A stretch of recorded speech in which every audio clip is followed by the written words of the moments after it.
My name is Edith Juguna, and I'm the director of the Illinois 60 by 25 network. And we are thrilled to have all of you join us today. So in terms of our agenda for today, I will give a quick overview of the network. I know many of you are familiar with the network, so please bear with us, but we have quite a few people who are not as familiar with it. And then we'll hear from Emily Raska about post-secondary attainment equity targets. And then Stephanie Benatite from IBHE will share with us their efforts around engaging adult learners to increase post-secondary attainment. And Jennifer Foster from ICCB will share with us their efforts in this work. And then we'll hear from Molly Dowling from OAI on what they're doing related to engaging adult learners. Then we'll have time for questions, and then we'll close and talk about next steps. So what is 60 by 25? So in 2009, the Illinois P20 Council set a goal to ensure that 60% of Illinois adults have a high quality college degree or post-secondary credential by 2025. And right now, Illinois is at 55.2%. And this number was reached through some research that was done that indicated that most jobs will require more than a high school diploma in order to be family sustaining. And then in 2013, these three organizations came together and created the network in response to a number of collaboratives across the state that were working together to increase post-secondary attainment.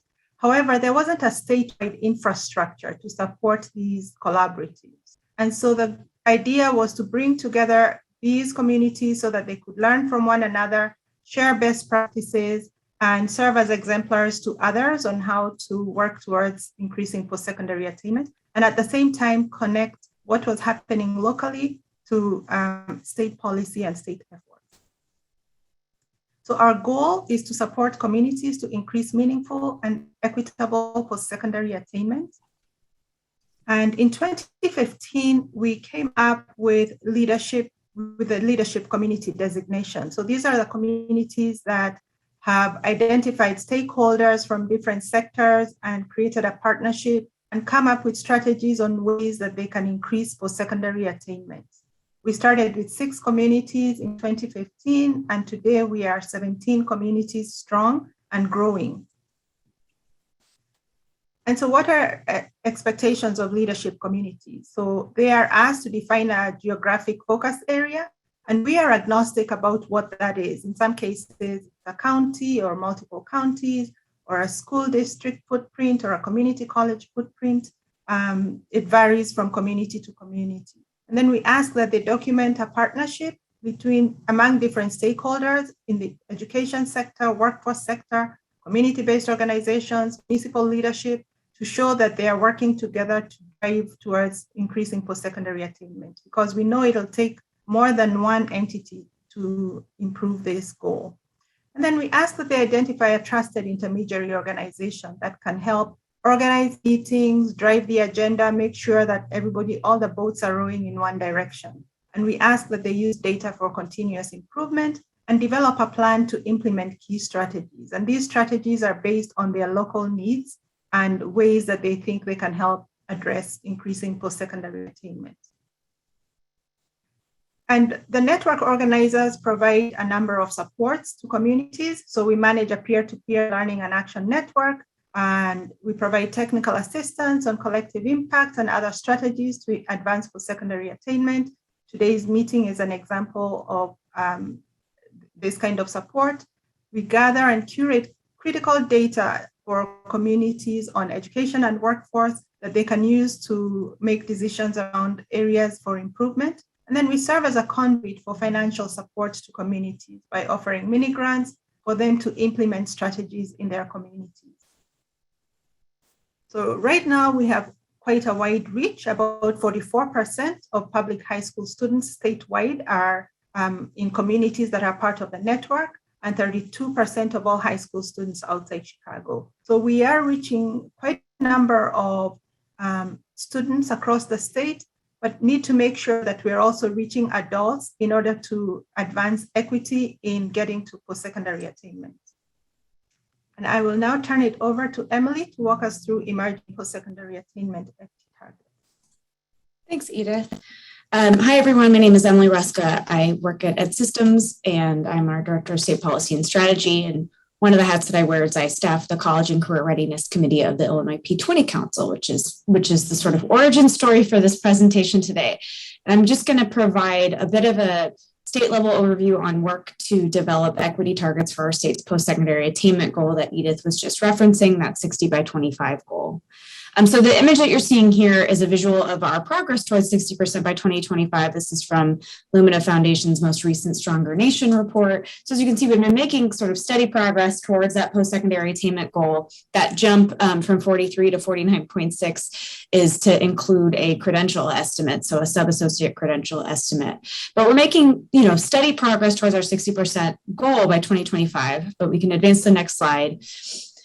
Unfortunately, gaps across different demographic groups still persist. The visual on this slide is demonstrating the gaps from 2018, in 2018 across Black, Latinx, and white adults in Illinois, but the same holds for low income versus non-low income, as well as some other differentiated or disaggregated groups. And we can go ahead and advance to the next slide.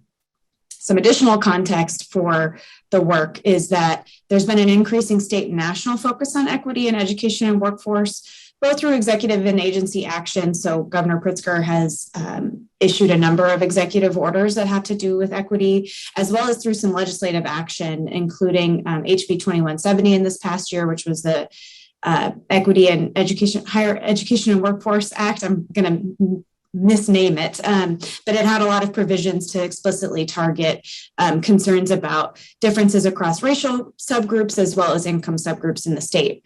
Our higher education strategic plan, which was adopted in June 2021, I know Stephanie Bernatite's going to be speaking to that in a little bit here, has equity as a core theme, and that there's some requirements around institutions, post-secondary institutions, creating equity plans. And that certainly, as the data have shown, the COVID-19 pandemic has disproportionately impacted communities of color and low-income communities for a variety of reasons, and has really highlighted, even in our education and workforce system, these differences in resources and supports for students of various backgrounds. So we can go ahead and advance to the next slide. What happened is that the state legislature issued essentially a charge to the Illinois P20 Council, and that charge got passed down to the College and Career Readiness Committee to develop recommendations and to have these post-secondary attainment goals include equity-focused targets aimed at closing those gaps by race and socioeconomic status. So this work has been underway with a work group that has folks from all sorts of different sectors. So secondary, post-secondary, we have some employers at the table. There are institution level folks, there are agency level folks, practitioners, community-based organizations, advocacy organizations, et cetera. And so this work group has been taking a look at data, has been taking a look at other state practices to explore what would it look like for us to develop targets for Illinois. Go ahead and advance, thank you. So one of the pieces of that puzzle has been to look at Illinois data and to figure out what would it look like if we didn't do anything different? What would the status quo look like in 5-10 years? And so the Midwestern Higher Education Compact was engaged to conduct a projection study using data from our state education agencies, including the Illinois State Board of Education, ISB, the Community College Board, ICCB, and the Board of Higher Ed, IBHE, and using census data to project out through 2035, what would these status quo projections look like? Go ahead and that study was published to the P20 Council back in May. I'm not going to go through in detail, but this is essentially the model or the data sources that were used in the model. So you can see there was a variety of data, right? It used baseline population projections, it used historical rates of enrollment, et cetera, to generate these projections. And so the two kind of status quo models that are included in the study, I'm happy to share the study with folks. I can drop it in the chat in a minute here. But the two models for the status quo included a constant rate model, which is essentially holding steady the rates of attainment from 2018, and then a historical growth model, which assumed a modest amount of growth based on the historic rates of growth. And one one additional caveat that I will offer is that because this study began and was using data from prior to COVID, it's not necessarily reflective of COVID-related impacts. So I just want to name that limitation of the data.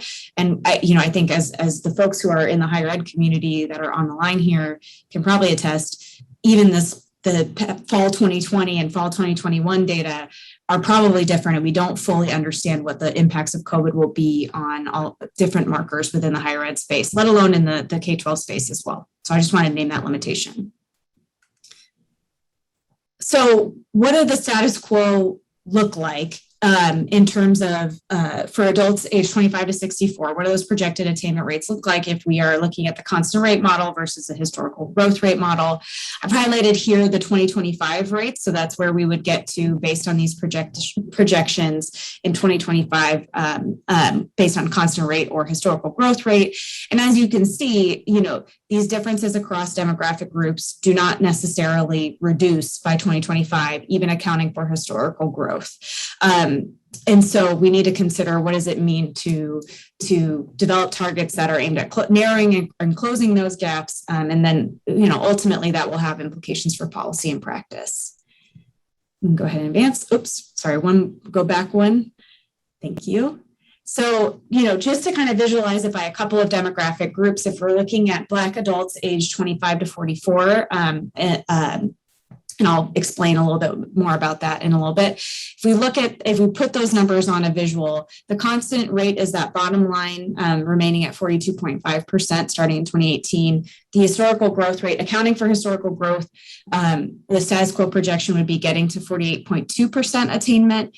And this gap close line, that's the third line from the bottom or the second line from the top, that gets to 54.1%. That's assuming closing gaps in enrollment and completion rates. And so ultimately, and we can go to advance to, the next slide before I draw conclusions here or point to some of the conclusions that can be drawn here. Similarly, for Latinx adults age 25 to 44, bottom line is constant rate. That second from the top line is the gap closed rate, again, closing gaps in enrollment and completion.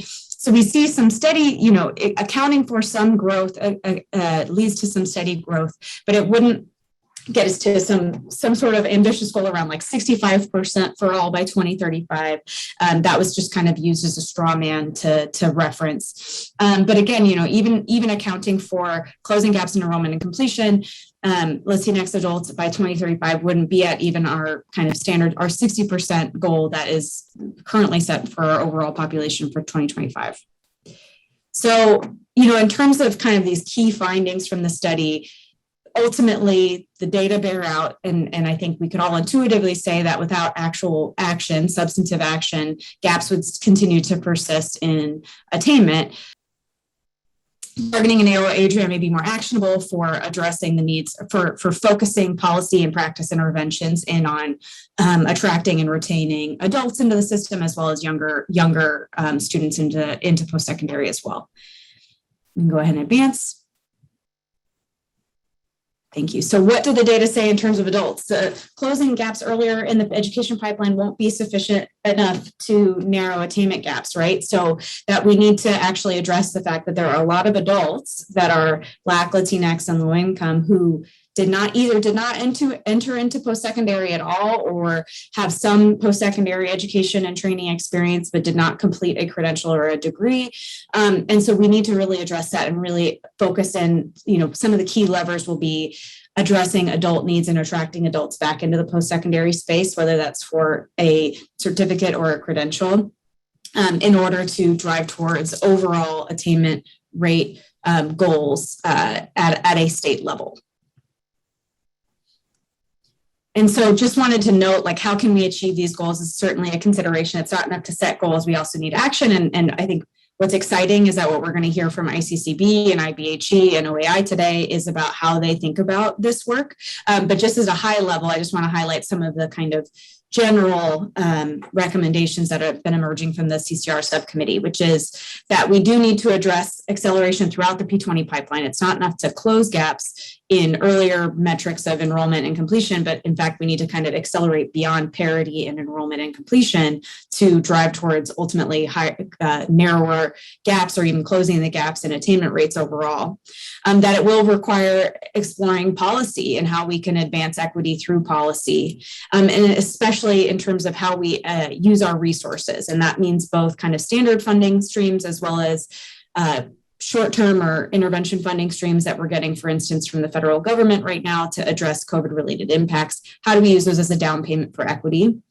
How do we also enhance our data and monitoring resources? There are lots of limitations in data, as I'm sure many of you have seen previously, but how do we kind of continuously check in to make sure we're making adequate progress towards closing these gaps and continuously improving policy and practice to really continuously address and improve towards driving systemic equity and equity and outcomes for individuals in our state? And thinking about what are the roles for various folks, institutions, agencies, collectives, communities in advancing our state towards equity, right? What is that responsibility structure for equity? How do we all play a role in it? And that again means not only our state agency partners, but also, entities like the 60 by 25 network and the leadership communities. How can we all be working together, learning from one another, trying new things in order to address the underlying levers of change for these outcomes. So just wanted to kind of posit these things here. Go ahead and advance to the last slide. Thank you. So ultimately, this work group is continuing work. We've got a meeting actually next week to talk about some frameworks for the goals. And upon kind of getting agreement on that framework, we're going to be diving into this next study and some other data to develop those target recommendations. And the goal is to get that to the P20 Council for approval in November. Would love any and all of you, if you are not already involved, if you'd like to be looped in, please feel free to email me. Like I said, I'm going to drop the MEC study in the chat, as well as an accompanying memo that kind of provides some of the context that I was speaking to. And I will also drop my email in the chat and would be glad to have you join in on those efforts. That's it for me. Thank you very much. Thank you, Emily. And now we'll turn it over to Stephanie to share with us what IBHE is doing around this work. Thank you, Edith. Just doing a quick sound check. Can you hear me okay? Yes. Great. Thank you so much. It's good to be with everyone today. I'm delighted to be able to share with you a bit about the higher education strategic plan for Illinois, and also to highlight the specific needs and strategies reflected in that plan for working adults in our state who need to access higher education in order to up or reskill. Next slide, please. In June, the Board of Higher Education adopted the strategic plan for higher education called A Thriving Illinois. It has subsequently been ratified by our fellow education agencies, the Illinois Community College Board and the Illinois Student Assistance Commission. This plan recognizes that higher education has always been a path to a better future for individuals, communities, and the entire state of Illinois. And while our world-class higher education system has changed millions of lives and made our state an economic powerhouse, for too long, African American, Latinx, low-income, rural, and working adult students have been left behind. Illinois' economic growth and educational equity are inseparable. A thriving Illinois has an inclusive economy and broad prosperity with equitable paths to opportunity for all, especially those facing the greatest barriers. And we can't get there without an equitable higher education ecosystem. We developed the new plan, A Thriving Illinois, Higher Education Paths to Equity, Sustainability, and Growth, to lead us to that vision. Next slide, please. We embarked on the planning process during the 2020-21 academic year. The strategic plan was very consciously developed with broad stakeholder engagement, starting with preliminary focus groups of stakeholders and a survey which received nearly 10,000 responses. This early input helped the board shape its vision for the plan in 3 goal areas. Subsequent focus groups identified barriers and opportunities for each goal, And with all of this as a foundation, the 37-member advisory committee was convened in December of 2020 and worked with 200 people in 9 design work groups to develop the strategies that we'll unpack a bit today. These strategies were refined by the board after public comment provided through our website and 2 statewide town hall meetings. The board itself held 5 meetings throughout the process to review updates and input and provide feedback. Next slide, please. In addition to being grounded in community engagement, the board established a set of core principles. We developed and evaluated our strategies to fulfill these principles. First and foremost, students are our priority. We exist to serve students at whatever age and stage of life, and provide them with an excellent, well-rounded education with supports that meet their needs. We make equity-driven decisions, elevating the voices of those who have been underserved, and actively identify and remove system barriers. Public good. We depend on higher education to preserve, expand, and transmit knowledge, offering solutions to society's challenges and serving as a civic partner to enrich life. In concert, we seamlessly serve the educational and workforce needs of our lifelong learners. We value the diversity of our institutions and their programs. We will operate as an aligned and articulated system to meet students' needs. P20, we are all connected to all parts of the education system. And talent. We see a strong, nimble, and innovative higher education system as essential for talent development, job creation, and economic growth. Next slide, please.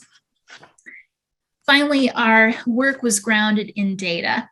And Edith, you can go ahead and click through to show all of the graphics that are on this particular slide. Thank you.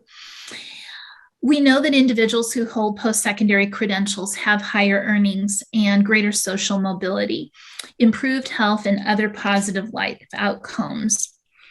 As Emily has already described, even as we know that more jobs today require education past high school, we are far from reaching our 60 by 25 goal. And there are marked disparities in attainment when we disaggregate by race and ethnicity. Edith, could I trouble you to return to the previous slide? Thank you so much. I appreciate that. Mm-hmm. While 47% of white adults have a degree, only 29% of African American and 20% of Latinx do. I want to particularly draw your attention to the significant percentage of adults in our state who start college but never have received a degree. 21% of white, 28% of African American, and 16% of Latinx adults. This represents 324,000 African Americans, 195,000 Latinx, and 1.2 million white adults. Another 42% of African Americans, 64% of Latinx, and 32% of white adults have a high school diploma equivalent or less education.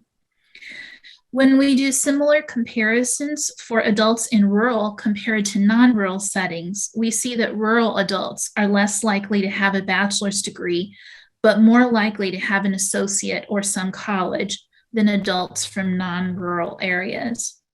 We also see that more rural adults have a high school diploma, GED, or less education than non-rural adults.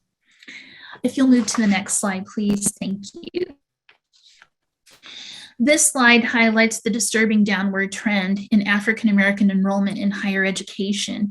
And notably, you'll see that the time frame through 2019 is clearly pre-pandemic and the effects of the pandemic on underrepresented populations, underserved populations. Next slide, please. You'll see similar issues despite growing population of Latinx and students. We still see persistent gaps in attainment across different institutions. And we know that similar to African American students, Latinx are more likely to be placed in developmental education courses earning fewer credits, on average 8.7 credits per term versus the 12 to 15 credits needed for timely completion of their credential. Next slide, please. The same patterns exist when we look at low-income students. Between 2013 and 2019, Illinois enrolled over 85,000 fewer low-income undergraduate students, a 33% decrease compared to a 15% decrease for non-low-income students. I want to highlight a couple of notes that are not shown on this slide that I think are relevant for your work and our conversation today.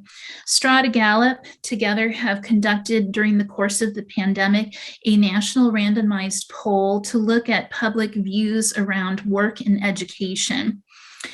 In June 2020, we saw from that poll that Black Americans and Latinos were more likely than white Americans and Asian Americans to have been laid off, to change or seek new part-time work.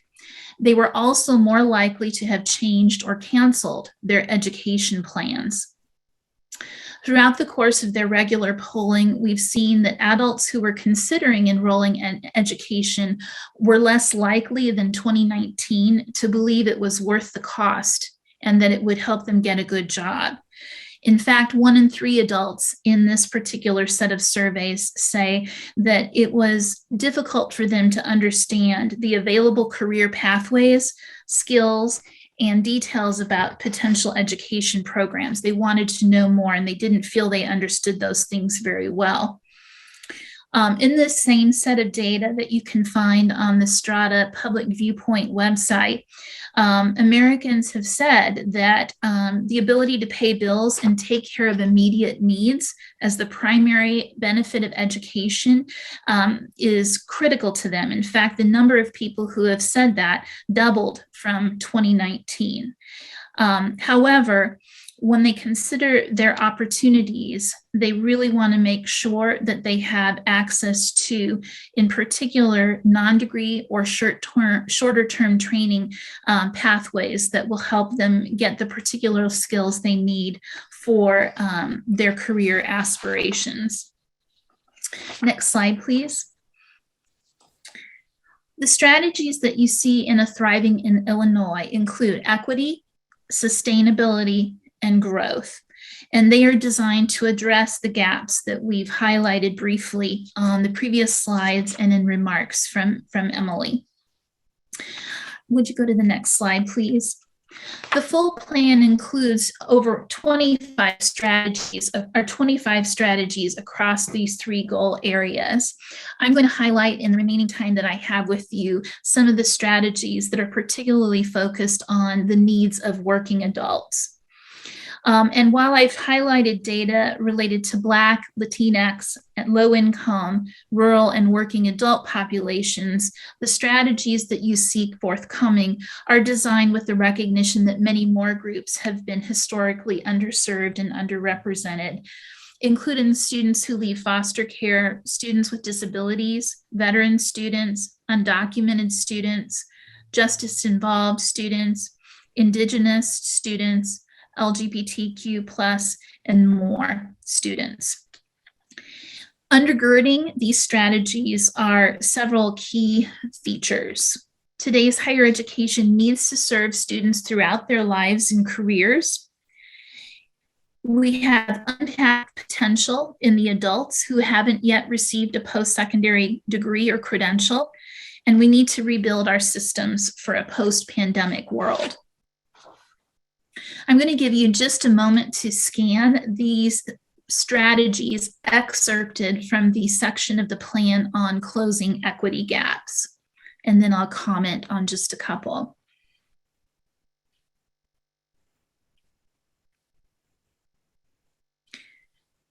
The plan calls for alignment with the work of the Illinois P20 Council to support students' learning renewal. And clearly, there are a number of strategies in this plan that focus specifically on programs that help high school students successfully transition from high school to college or career training opportunities. What I want to call out for attention for this group today is thinking about strategies and supports for learning renewal. These same strategies and supports and their availability for working adults. That when we think about bridge programs, comprehensive and intrusive advising, high impact practices, and other strategies listed here, that we need to consider when, where, and how working adults need access to those strategies to support their overall academic success and well-being in post-secondary education. Edith and Emily highlighted the fact that the strategic plan calls for institutions to develop and implement equity plans and practices. And we particularly want to note here that we need to be thinking about working adults as part of those equity plans.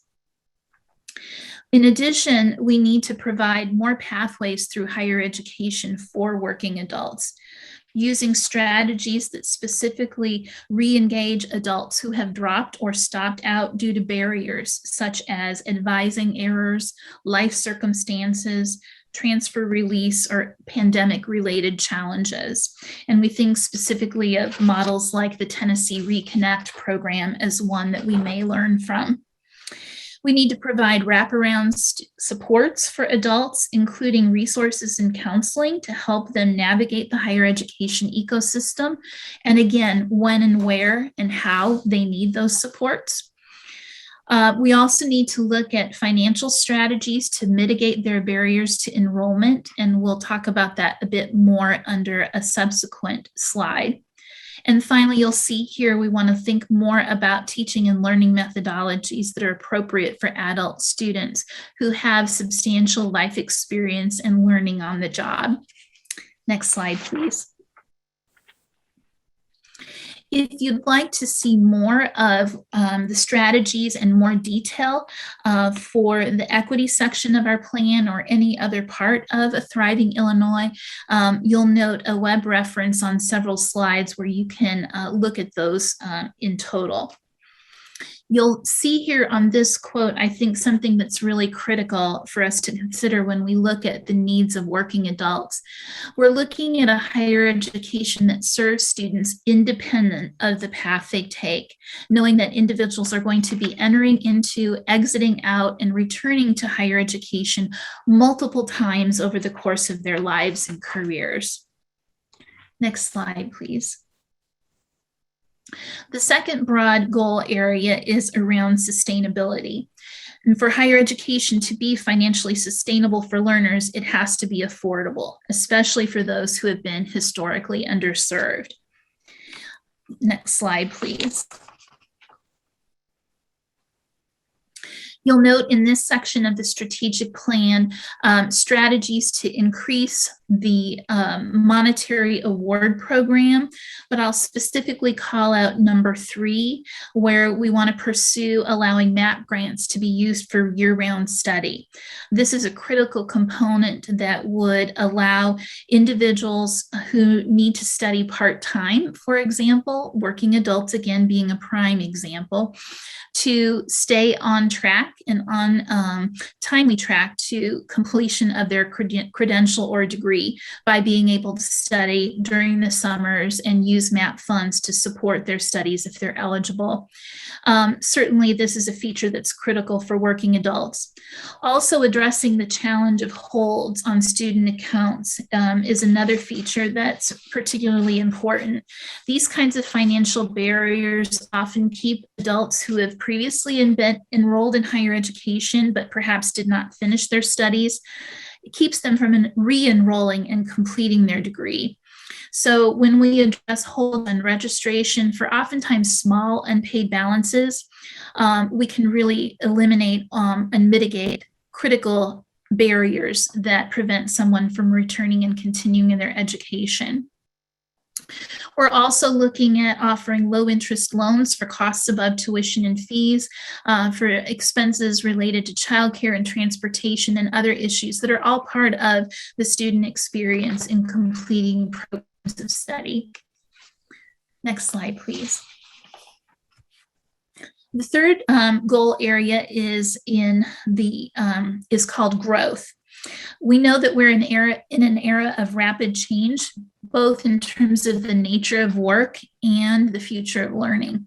The skills and knowledge students need to be successful are evolving with an increasing focus on connecting ideas, solving problems, and building relationships, the kinds of things that only humans can do. Next slide, please. Again, there are multiple strategies not highlighted on this and the subsequent slides, so I invite you to go back to the full plan if you'd like to read more.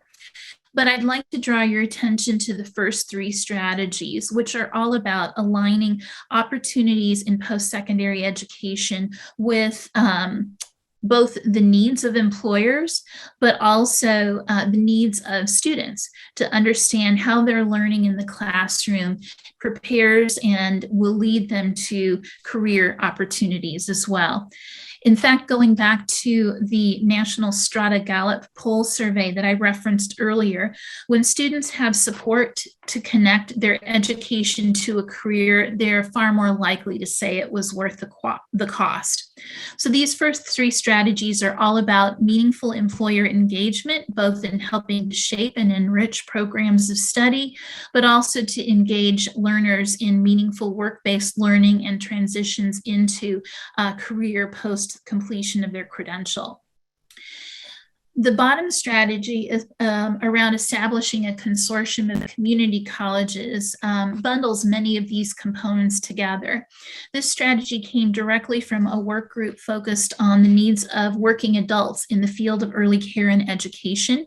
These are predominantly women and women of color who need opportunities to advance their professional learning and their career goals. So this particular strategy is all about bringing together our public institutions and private institutions as well to seamlessly support the upskilling and reskilling of our incumbent workforce, and to do so with a suite of related supports. Supports for coursework when and where they need it, supports for tuition and costs of attendance, validation of their prior learning. Many of these women have decades of experience and thousands of hours of professional development. How can we validate what they know and help put them on a more personalized path to completion of a credential, with the support of mentors and coaches who are vested in helping them have just when, where, and how they need it, the kinds of academic and other supports they need to stay in their programs of study. Next slide, please. This strategy for growth also highlights the importance of making sure that our higher education models employ methods of teaching and learning that prepare students for success. As you look at the list of items underneath, online, hybrid, adaptive, and self-paced, it should be self-paced learning models, all of these features are particularly helpful for working adults and frankly any student. But in this case, when we look at these approaches, competency-based approaches, for example, we can begin to create options that allow students to start their studies not when they are ready, not necessarily just at predetermined starts of terms, but start when they're ready with more flexibility to move at a more individualized pace because their prior learning and knowledge has been validated and recognized with college credit where it meets those standards, and that they have sometimes options to pause their studies when life and work has particular demands. They have an option to pause and re-enter and stay on path rather than having to drop or stop out altogether. I would also note here that shorter-term industry recognized credentials of value are another critical feature. And we see certainly, again, in that National Strata Gallup data, that respondents have expressed consistently an interest in those kinds of study to help them get on track with their educational and career aspirations. But credentials of value is critical. These should be credentials that have meaning outside the individual context in which they're offered and stack to future learning and professional opportunities. Next slide, please. I think I'm at time, and so I'll just close by saying that I really, truly appreciate the collaborative work of the regional 60 by 25 networks, and we look forward to partnering with you to advance the vision of a thriving Illinois, and in particular to engage the individuals who've been historically underserved, including our state's working adults. Thank you. Thank you very much, Stephanie, for that. And we will now turn it over to Jennifer.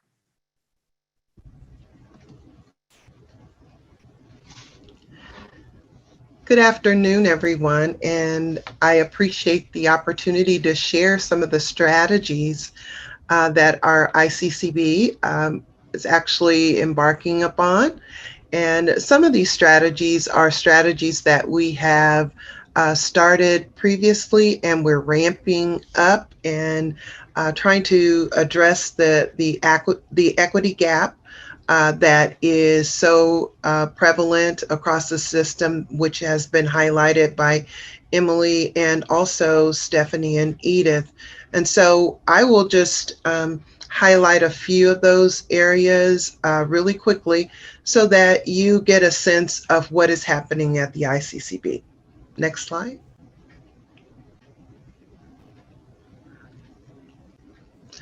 So this gives you a little bit of information about the ICCB and our board's vision for what we do and how we're addressing equity as we move forward. Our board has established 3 goals, and as you can see in the first goal is to support minority, first generation, and low income students in both urban and rural and suburban communities. I was just on a call that talked about rural communities, and we want to make certain that as we are employing some of these strategies that we are cognizant of the fact that rural communities need that support as our other communities.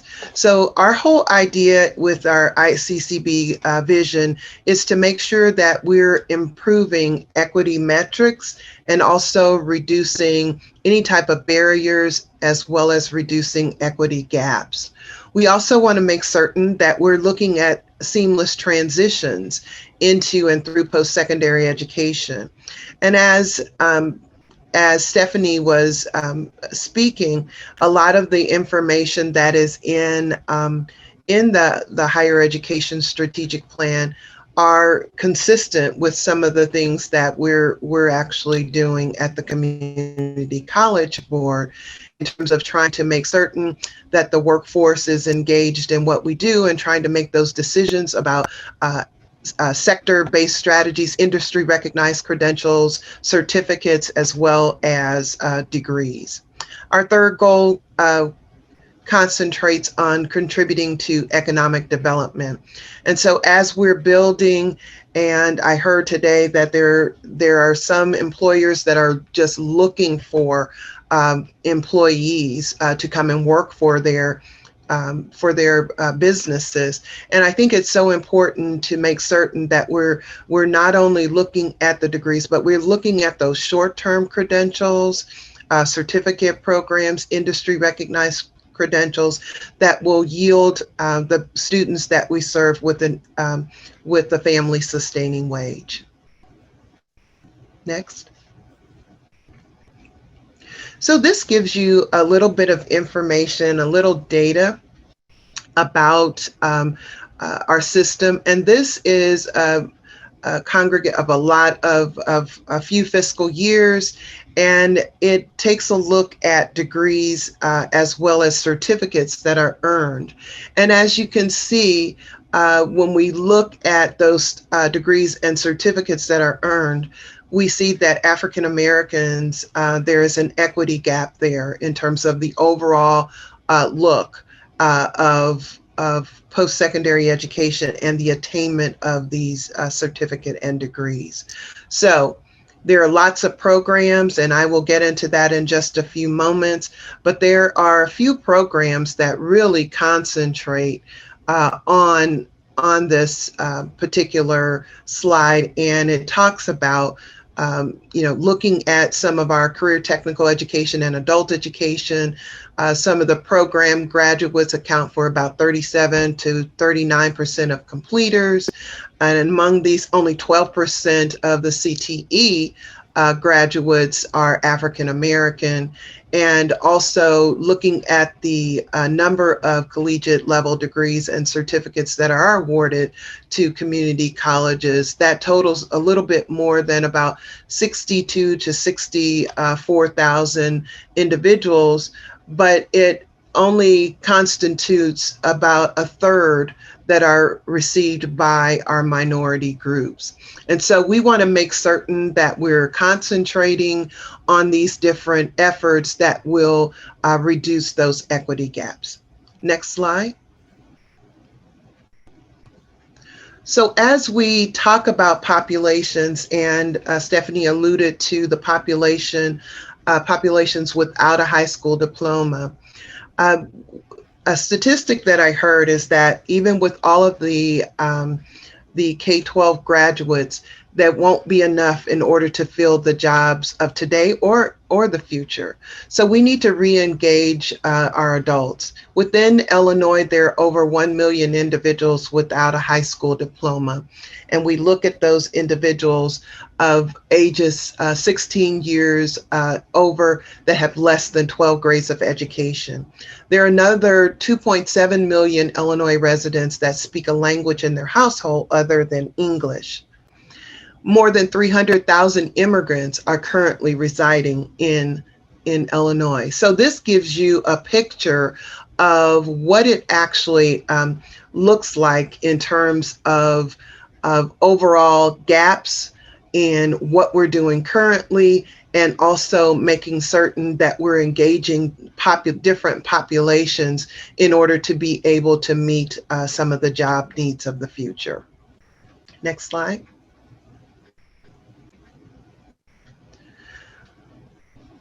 So as we take a look at this particular slide, we're going to focus here on adult education. And I talked about the million individuals without a high school diploma. Adult education offers a variety of different literacy skills, as well as preparation for post-secondary employment and career pathway credentials. So there is a strategic plan for adult education, and it's called Expanding Career Pathways for Adult Learners. And the first goal, there are 4 goals, and the first goal focuses on scale effective strategies and models across the system. So that means that we're going to look at what we have, and we will talk a little bit about integrated education and training programs. And how do we effectively move those models forward? The second goal is post-secondary transition and credential attainment, and making certain that whatever we do, individuals are making some necessary movement. Our board at our last board meeting approved an ability to benefit plan. And this is to help those individuals without a high school diploma to earn college credit and receive some support in terms of Pell Grant. And so we are working with the Department of Education in order to make certain that these students realize that as long as they're on this pathway, this career pathway towards a particular program of study, we want to make certain that we have those individuals attain those credentials. Goal number 3 is college and career ready. So making certain that those 53,000 students that you see in the chart below are ready to move into careers, and they're also ready to move into post-secondary education. And goal 4, utilization of technologies in order to support that. And I think Stephanie alluded to with COVID-19, we have come a long way in terms of looking at strategies related to technology. And so we want to make certain that we're providing those services to our students. Next slide. So this next slide talks a lot about our career programs that we have that are a combination of adult education as well as career and technical education. We have a grant that's a $3.9 million grant through the Department of Labor, where we work or partner with 10 community colleges in order to provide apprenticeship and pre-apprenticeship type models. And so we use our bridge programs, we use our integrated education and training programs in order to make certain that individuals are moving into apprenticeship models. This will require us to do 4,000 apprenticeships. And so this opens up the realm for minority population, looking at equity gaps, looking at women that actually go in, looking at all of those underrepresented populations that will ultimately benefit from a pre-apprenticeship as well as an apprenticeship program. The integrated education and training program and bridge programs are designed to accelerate and connect adults to instruction in the technical workforce area, earning industry recognized credentials, certificates at our community colleges, as well as getting that meaningful or gainful employment that is so necessary for their success. So it's taking a blend. Integrated education and training is blending career technical education as well as some of the adult basic skills together in order to accelerate individuals in these pathways. Next slide. So this gives you just an indication of the career pathways for both bridge and integrated education and training. The types of programs that are offered currently, they have to have some labor market significance as they're offering those. We are looking at the number of programs that are offered in both the 19 and actually fiscal year 20. A lot of concentration in the area of health sciences, as well as looking at some manufacturing areas as well. Next slide. High school equivalency. When we're looking at gaps, one of the things that adult education students often want to do is after they've prepared, they want to take the high school equivalency test. And so we notice that individuals that need this, either low income individuals, minority individuals, those that have multiple barriers in terms of income, then we are making certain that we are reducing the full battery of the high school equivalency exam by $80 in order for them to take the either GED or their HiSET exam. So this means that we're looking at where the disparities lie within Illinois, and we want to supplement that and make certain that these individuals are achieving, not only achieving, but achieving at the rate that they need to in order to accelerate them into employment. So looking at those barriers that may prevent them from being successful. Next slide. So I wanted to talk a little bit about our career and technical education system, and that you already know that the Perkins 5 was reauthorized some time ago, and there is a very strong emphasis on equity as a part of the career technical education law. And so we want to take advantage of that. The bottom one there talks about the comprehensive local needs assessment.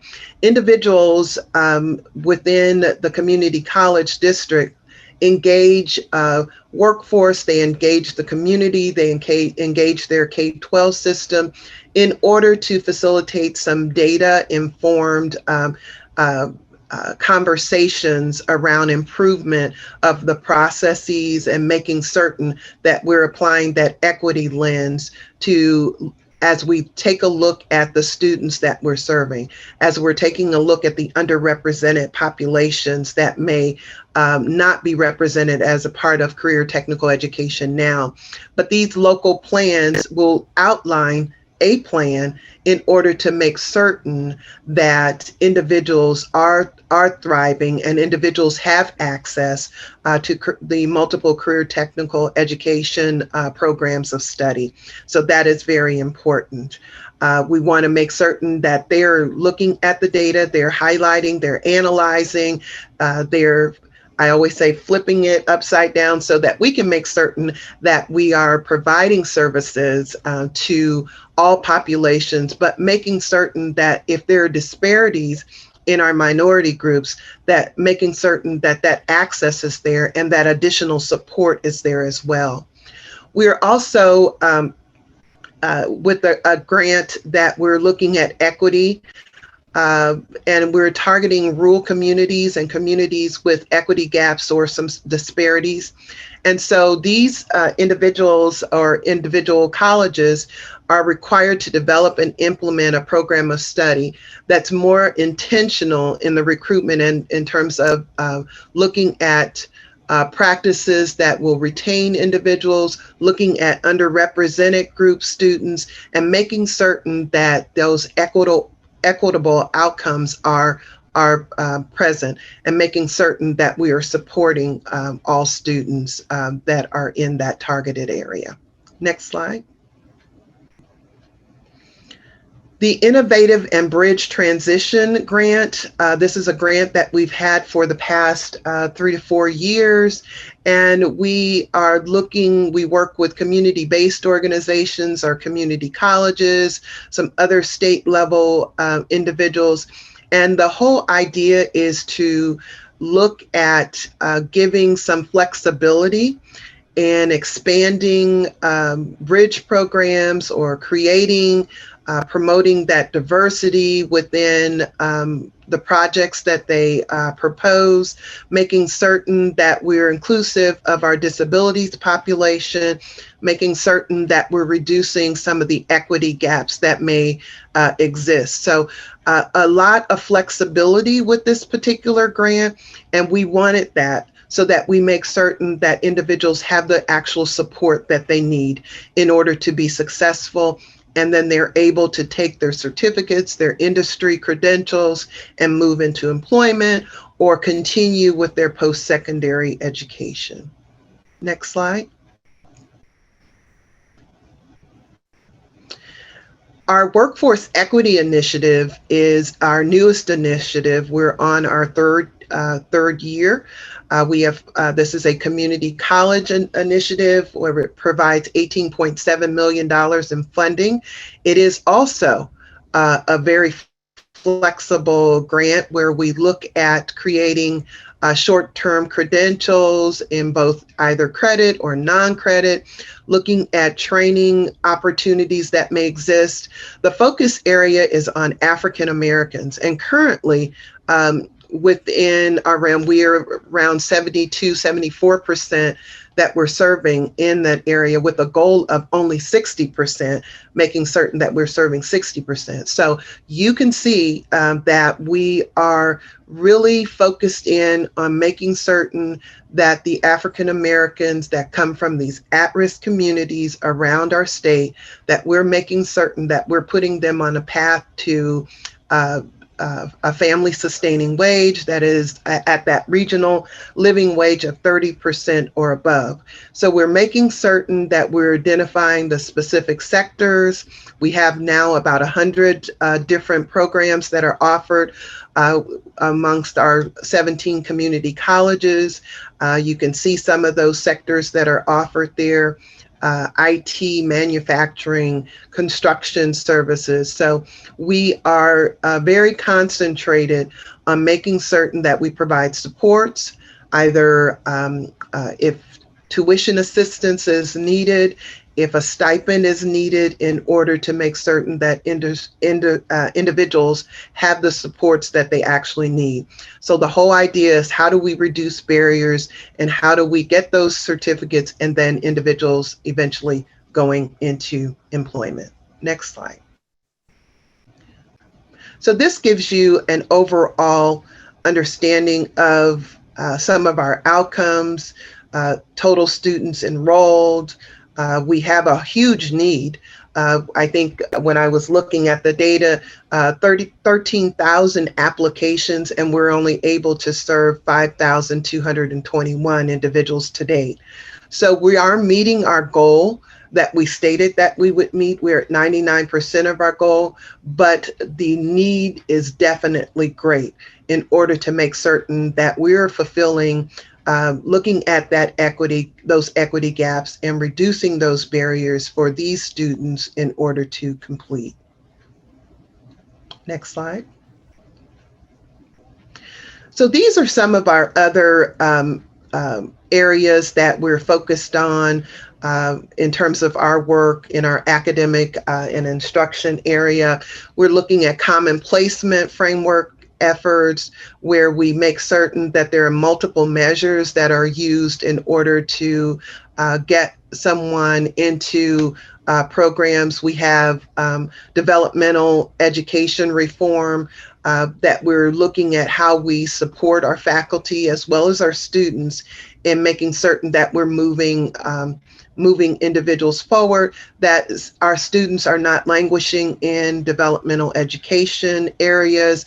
And so we want to make certain that as we're taking a look, a high number of minority individuals often get sunk in that developmental education area. And so we want to see how we can support and making certain that we also provide the necessary supports to the faculty in order to accelerate their time as they're in developmental education. The other area is transitional instruction, in which NIU is working with us on, and how do we make certain that we're looking at while this is not for the adult population that we're talking about, but we're trying to make certain that when students come to our community college, that they are college ready and have the opportunity to advance in some of the English and math areas. Next slide. That completes my presentation, and I thank you so much for listening. Thank you so much. Thanks very much, Jennifer, for that. And we'll kick it over to Molly from OAI. All right. Just a quick mic check. Can you hear me, Edith? Yes. Yes. All right. Sounds good. Well, thank you. Thanks to the presenters who have gone before. I really appreciate getting all of this great information about what's happening at IBHE and ICCB and also through Ed Systems. So just really compelling, and thank you for that. And you'll see that the work we're doing at OAI really does align with a lot of these programs and strategies and goals that that have been named already in today's presentation. So mine's a little different. I am with a nonprofit organization called OAI. We are a workforce development entity based out of Chicago, but doing a lot of work in the southern suburbs, kind of southern Cook County region. We are a member community of the 60 by 25 network, and we have been collaborating with our very local school district in the Park Forest area to look at, how we can help support credential attainment in specifically the manufacturing sector.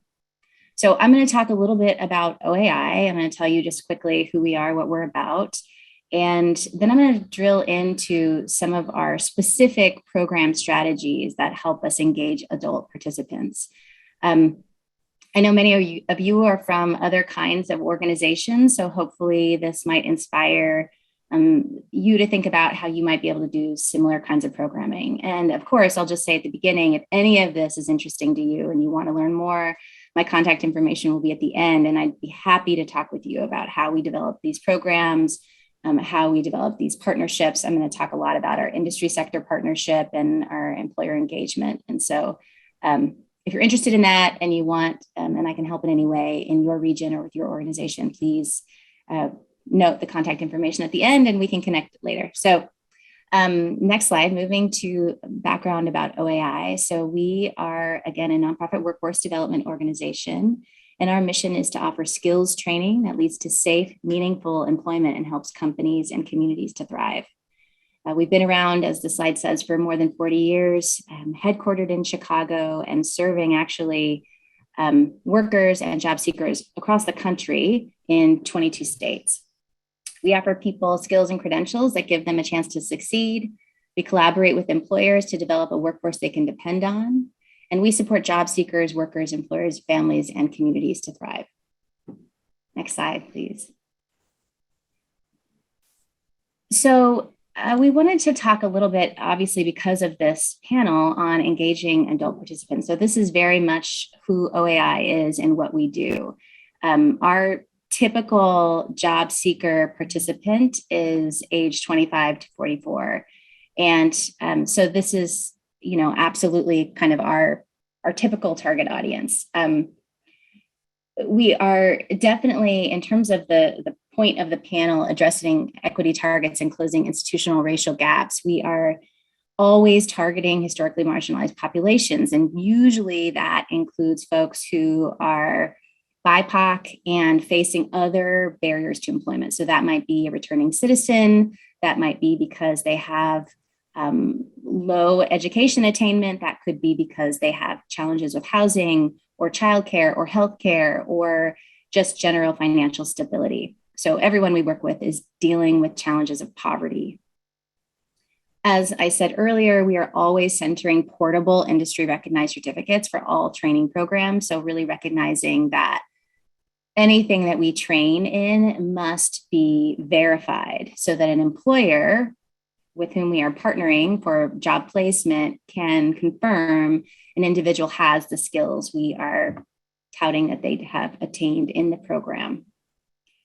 And then, one of our key strategies is really using work-based learning and sector partnerships to make sure that our participants have the skills and can practice the skills in a real way, in a working environment, so that they can be successful for the long term. Next slide, please. So I'm going to talk specifically about our work in manufacturing and the very closely linked logistics and supply chain industries. We have been working in these fields since 2011 through a couple of partnerships. The first was called the Calumet Green Manufacturing Partnership, and that has evolved into something called the Calumet Manufacturing Industry Sector Partnership. And this includes using a dual customer approach to build career advancement pathways for low-skilled workers and addressing employer needs for their skilled workforce. Next slide, please. And so we've done this work through what we call an integrated workforce education and economic development strategy. So again, these are words that I heard and exact ideas I heard in our prior presentations. And so at the center is the manufacturing industry sector partnership. So that is the employer engagement that really guides all the rest of the work that we're doing. But we're working hand in hand with our region's economic development entity, as well as the area schools and all, from the secondary to post-secondary. So it's a little hard to see this graphic, but it includes outreach, recruitment, and screening to job seekers. It includes developing internships in the manufacturing sector. This is for young adults, actually. Technical training at our local colleges that result in industry recognized credentials, job placement and matchmaking for all of the folks we serve, whether they come through training programs or they just come in through one of our screening events. Doing some innovation in the region, including maker labs and entrepreneurship training and specific high school initiatives. So this is helping to develop technical training programs at the high school level, but also supporting other interesting projects like Manufacturing Day, which is coming up next week, as well as a regional robotics competition. I'm not going to say much more about that now, but it's a really exciting initiative that really builds on the STEM opportunity, but also links with area companies to help them, help shape the future workforce. Next slide, please. So I'm going to say a little bit more about the industry sector partnership. So this is an initiative that has inside which we've engaged over 100 local manufacturing companies. And we are a co-convener of this sector partnership. So there are 7 agencies in total that pull together these companies. And the idea is that it's employer-led, and they are telling us what their priorities are, from business to business, networking and business engagement, to their talent and workforce needs. One thing we know for sure is they are all facing labor shortages. So just as my prior speakers have mentioned, I mean, no one can find the talent that they need, and they are in a dire situation. But they are also, over the last 5 years, been thinking a lot about how to engage with their post-secondary institutions, develop really interesting apprenticeships and internship programs and certificate programs that really align with their actual needs. So this sector partnership is a key way that we know that the work that we are doing is demand driven, and that folks that we engage with that are job seekers are going to end up with employment on the other side. Next slide, please. So we have a host of work-based learning programs in the manufacturing sector that are all sort of guided by that sector partnership I just mentioned. They include the Apprenticeship Expansion Program, the Manufacturing Careers Internship Program, which is also called Opportunity Works, Youth Career Pathways Initiative, and Supply Chain and Logistics Programs. I'll note that these are funded by a number of different entities, some of them DCEO, some by local workforce board, others by other funders. So this is a mix of funders informing these programs I'm mentioning here today. The key components they all contain are a boot camp with job readiness, an OSHA 10-hour safety certificate program, as well as a forklift certification, employer tours and industry exposure, and an 8-week paid work experience with a company. So this 8-week paid work experience is paid for in a number of creative ways, but is incredibly important to the success of both the job seekers and the employer staying engaged in the program.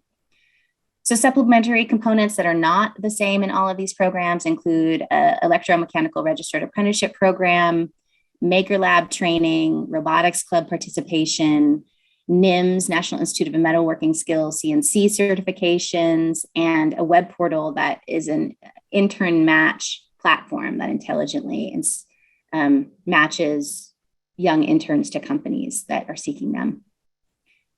So we've developed all of these components over time in partnership with with area companies. Next slide, please. I'm going to talk more in depth about the Apprenticeship Expansion Program. So this is actually funded by Illinois DCEO and includes certifications that are offered at Purdue University Northwest. They're actually developed through the Association for Packaging and Processing Technologies and builds on their mechatronics certification program. But this registered apprenticeship program is specifically for mechanical and electrical certifications. We pair them with on-the-job training funds to support the participant wages during the training period.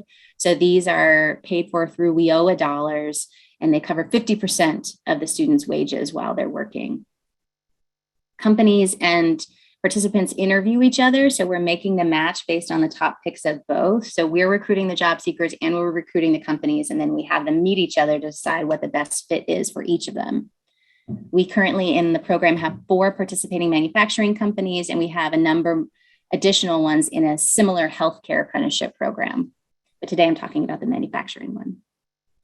And we visit the host sites, so the companies where the apprentices are placed multiple times during the apprenticeship period to offer our support to both entities. Again, that dual customer approach, making sure we're keeping the job seeker well supported so that all of their needs are met so they can be successful, and that the company's needs are met. If there's any interventions or facilitated conversations that we can help with, we do. Some of the challenges we face are identifying enough apprenticeship sites for all participants and making the right match. So this is just, and also I'll say recruiting enough apprentices. So just making sure that we have the volume that we're looking for is always a question of timing. Most companies say, I really need this. I need this for my my talent development strategy, and my managers don't have a lot of extra time to be supporting these apprentices. So that is just an ongoing issue that we face. But the opportunity is that it's a great source for fresh young talent or fresh talent of any age. It's a low risk for companies because the wages are supported, and there's a lot of institutional support from us for all parties involved. You can go ahead and forward to the next slide. So some of the things we've learned in this program is that employers are looking for an elevated skill set for applicants. So, one of the things we've had to work hard on is helping them understand that the training program itself is what's going to prepare these folks for the specific skills that they need. That there was once a time where they could recruit folks who had 3 years experience in their exact industry, and they'd be able to sort of choose from the pool of applicants, but that really no longer exists in our experience. And so they want it, but this is why they have to invest in programs like apprenticeships and internships, because that's how they can prepare their own workforce from within. We also, of course, have learned that hands-on problem-based activities build the skills that the employers desire. So this is the point of the apprenticeship, that they are earning and learning at the same time, and they are in a hands-on way, both in the classroom hands-on training, but also obviously on the work site hands-on training. Success skills. So these are employment skills that we all know are critical, and that any of you who are doing workforce development understand that these are the timeliness, conflict resolution skills, attitude, all of the things that make someone successful on the job beyond the technical skills are always an issue. So we address it at first in the boot camp, which I named earlier as sort of the consistent piece of all of our programs, but it continues to be an issue that we address through ongoing coaching and support services for all of our participants, regardless of age. Transportation is also a predominant issue. So this is one that we are constantly facing, that especially in the suburbs where public transportation isn't as accessible, we are helping people think about how to overcome this in a consistent way. Transportation and childcare together tend to be the two issues that cause folks to lose their jobs constantly. So just really being aware that if you're seeking to develop a program like this, that finding funding to support transportation and then also to support childcare is critical to the success of your participants. So again, the next point is along these same lines, that thinking about these holistic supports is really necessary. So in addition to the transportation and childcare I mentioned earlier, but also housing instability and financial coaching. So thinking about a coaching model and how to help people think about what their priorities are, what their personal goals are, and how we can hold them accountable and meet those goals. We've also found that the partnerships with the colleges and other technical trainers provide tons of capacity and legitimacy to our programs. So, we are really proud and bold with that. We partner with colleges for all of these technical programs. We certainly do. You've heard about in this apprenticeships, it's with Purdue Northwest, but many others are with our local community and technical colleges, including in the Southland, that's Prairie State College, South Suburban College, and Moraine Valley Community College. So we work hand in hand with them as we develop these programs. And the point there is we don't try to reinvent the wheel. We're not trying to be a separate training entity. We understand the capacity and tremendous value that the colleges bring to the region and try to bolster that through these programs. It tends to be mutually beneficial because they're looking for enrollments. Some of these great programs struggle too. So we can support those enrollments, they support the training, and then help produce individuals that have these certifications. And then, of course, we as an organization are a critical liaison between the employers, the job seekers, and the training providers. So just making sure that we're, sort of helping with the navigation piece and also helping with all of the,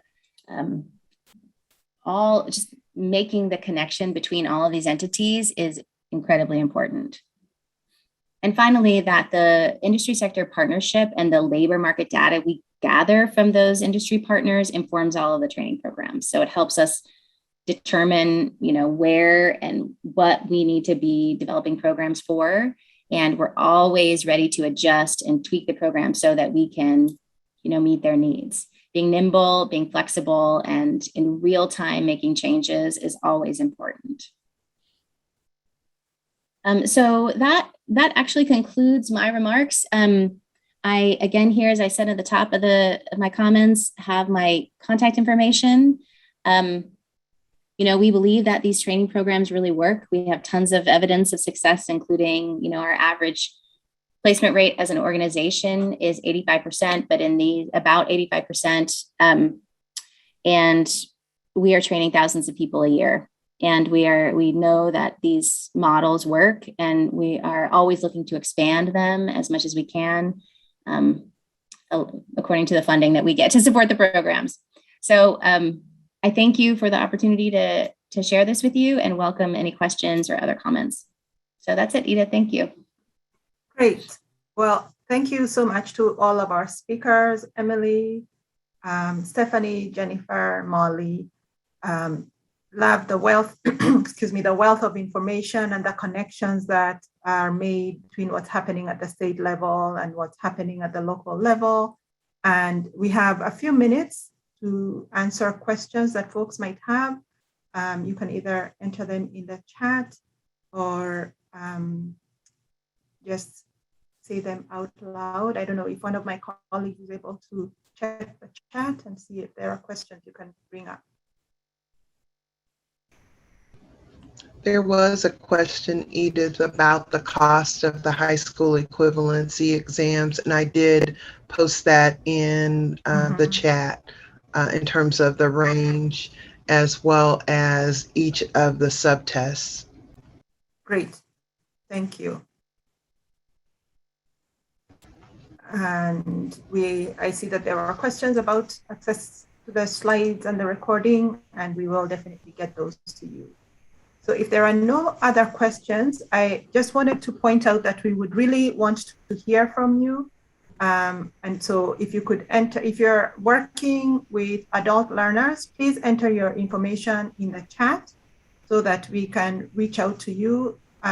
We'd like to form a working group of organizations that are doing that so that we can learn from one another. As you saw in the information I shared, we're working with very high numbers of students across the state, and want those who are experts in the adult space to have an opportunity to learn from one another and to help us disseminate information to others across the state so that we can ensure that we're making progress towards post-secondary equity attainment. And I'll just share the contact information of all the folks who presented. Please reach out to us if you have any questions or need additional information. A big thank you again to all of our speakers. Enjoy the rest of your afternoon.